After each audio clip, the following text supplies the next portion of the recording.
Adani Tutul গেছৰ এটা CGS station বনিব গৈ আছে। এই CGS ষ্টেচনটোত আপোনাৰ কি হ'ব, আমাৰ যিটো CNG গেছ ষ্টেচনবোৰত দিব লাগে, গাড়ীৰ যিটো CNG গেছ ইয়াৰ পৰাই যাব। আৰু ইয়াৰ পিছত আমাৰ যিটো ঘৰে ঘৰে যিটো গেছ কানেকশ্যন হ'ব, যিটো হোম গেছ যিটো ছাপ্লাই হ'ব, ইয়াৰ পৰাই পাইপলাইন কৰি ডেলিভাৰী হ'ব। কিমান দিনৰ ভিতৰত হ'ব এইটো আপোনাৰ ধৰক কামিং 1 বছৰৰ ভিতৰত আমাৰ প্লেন আছে। 1 বছৰৰ ভিতৰত আমি পাইপলাইন কৰি পিনে আমি ইয়াৰ পৰা কৰাৰ কথা আছে।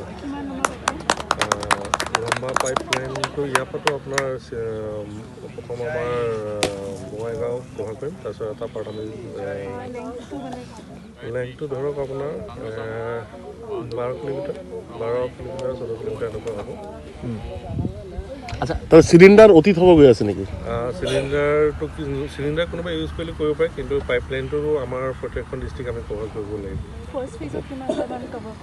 ফাৰ্ষ্ট ফেজত আমি ধৰিছোঁ 500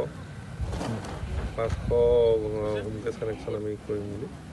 তাৰপিছত ফেজ ৱাইজ আমি কৰি গৈ থাকিম। তাৰমানে আপোনাৰ ঘৰে ঘৰে সকলোকে দিয়া হ'ব? ঘৰে ঘৰে সকলোকে দিয়া হ'ব। চিটি গাঁও বুলি কথা নাই? চিটি গাঁও বুলি কথা। এতিয়া আমি প্ৰথম চিটিত আমি কভাৰ কৰিম, তাৰপিছত আমি এপ্লিকেশ্যন যেনেকৈ আহিব, যেনেকৈ ৰিকুৱাৰমেণ্ট আহিব, তেনেকৈ আমি কৰি গৈ থাকিম।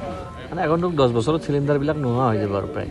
চিলিণ্ডাৰ নোহোৱা বুলি ক'ব নোৱাৰি। চিলিণ্ডাৰ মানুহ ইউজ কৰি থাকিব পাৰিব, আৰু যোনে যাৰ সুবিধা হয় গেছো সুবিধা ইউজ কৰিব পাৰিব। এই গেছটোৰ সুবিধাটো কি থাকিব, মানে কি পৃথক মানে চিলিণ্ডাৰতকৈ? এইটোত মানে আপোনাৰ সেই প্ৰিপেড ছিষ্টেম হ'ব।